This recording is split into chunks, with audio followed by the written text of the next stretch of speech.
Horas bagi seluruh warga jemaat GKPA dan simpatisan dimanapun berada. Hari ini kita akan memulai karya dan seluruh bakti kita bagi Tuhan.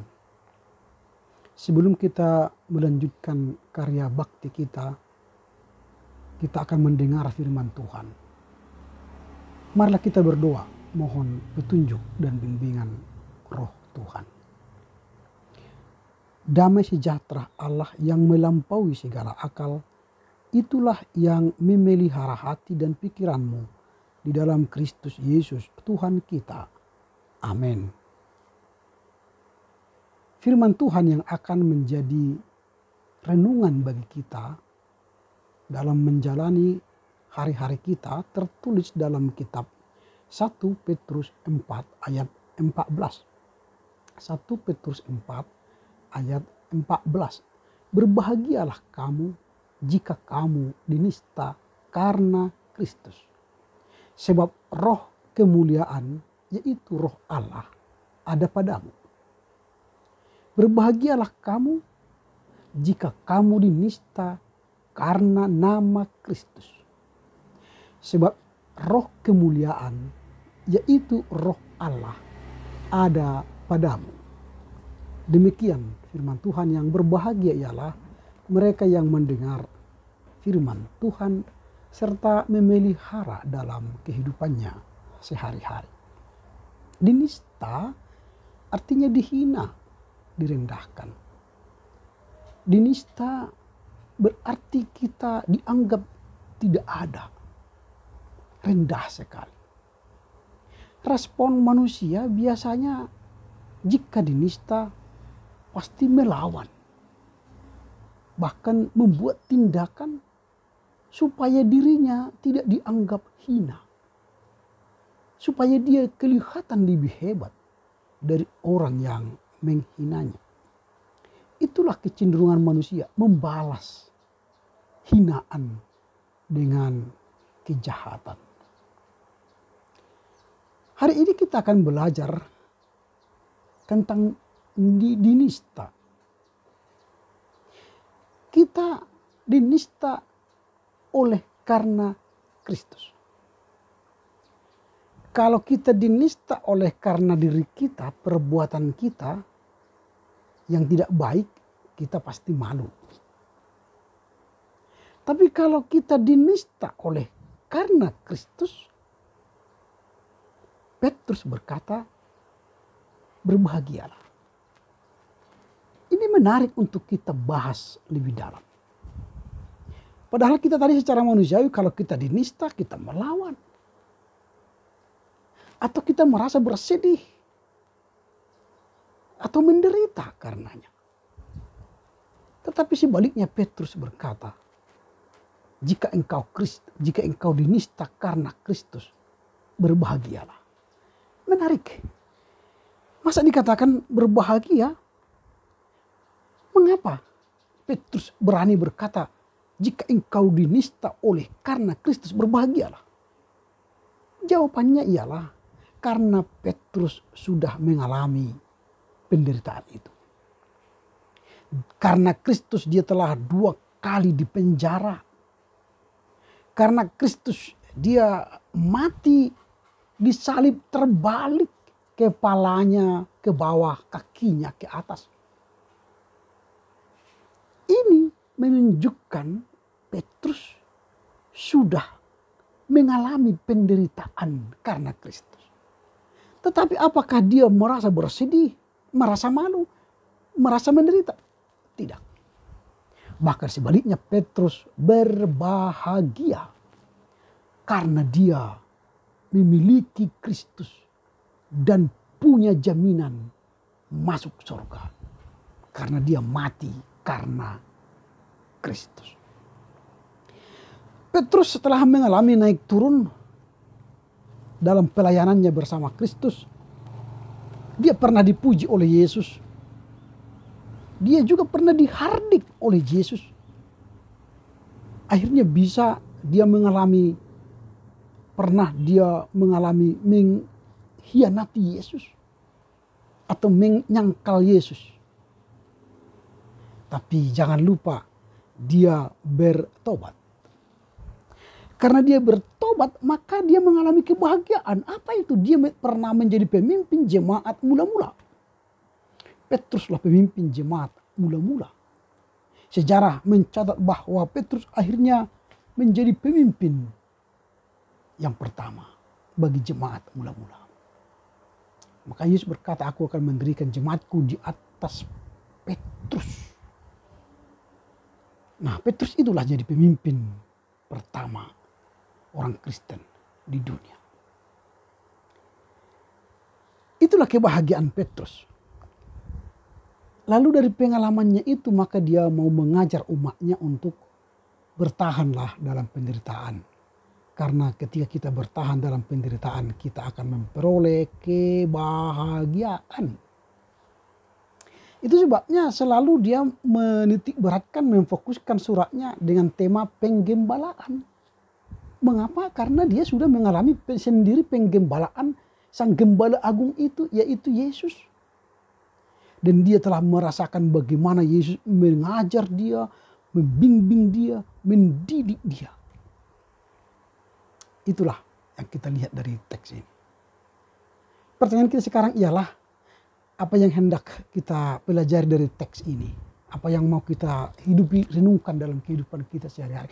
Yang pertama, penderitaan karena Kristus itu adalah hal yang biasa, bukan luar biasa. Jadi kalau kita dihina oleh karena Kristus, kita dinista oleh karena Kristus, ingat itu biasa saja. Jadi jangan berlebih, jangan overacting, jangan menderita sekali kalau kau dihina, dinista karena Kristus. Itu penderitaan biasa. Mengapa?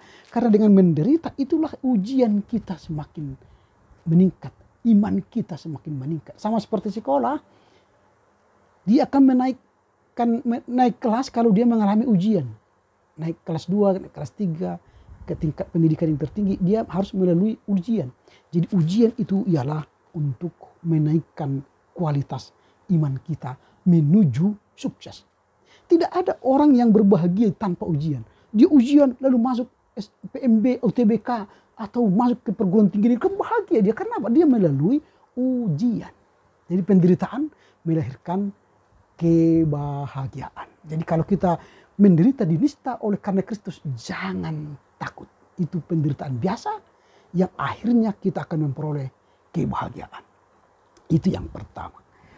Jadi yang kedua yang mau kita pelajari dari teks ini adalah penistaan kepada Yesus itu dimulai dari rumah Allah sendiri. Oh, kok masa gitu? Masa dari rumah Allah? Penistaan itu dimulai? Ya, nanti kalau kita baca ayat yang ke-17 bagian A, penderitaan itu dimulai, penistaan itu dimulai dari rumah Allah sendiri. Maksudnya apa? Ternyata penista agama Kristen itu bukanlah orang lain. Bukan. Tapi warga jemaat sendiri. Oh, dia sering beribadah. Dia sering baca kitab suci. Dia berdoanya luar biasa. Tapi dia menista Tuhan Yesus. Dia ke gereja itu hanyalah sebuah pencitraan saja. Supaya dihormati orang. Supaya dia mendapatkan kemuliaan manusia. Tapi sejatinya dia adalah penista Kristus. Hati-hati. Penista Kristus ternyata dimulai dari gereja. Pastikan dirimu, kita bukanlah penista Kristus. Tetapi kita adalah orang yang meyakini Kristus, menghormati Kristus, dan melakukan kehendaknya. Itu yang kedua. Yang ketiga. Jika kita dinista oleh karena Kristus, ingat kita akan memperoleh anugerah Tuhan. Kita akan memperoleh anugerah Tuhan. Artinya apa? Kita memandang bahwa ketika kita mengalami penderitaan, kita dinista karena Tuhan Yesus, kita sedang mendapat atau memperoleh anugerah Tuhan. Apa maksudnya? Di balik penderitaan ada sukacita besar.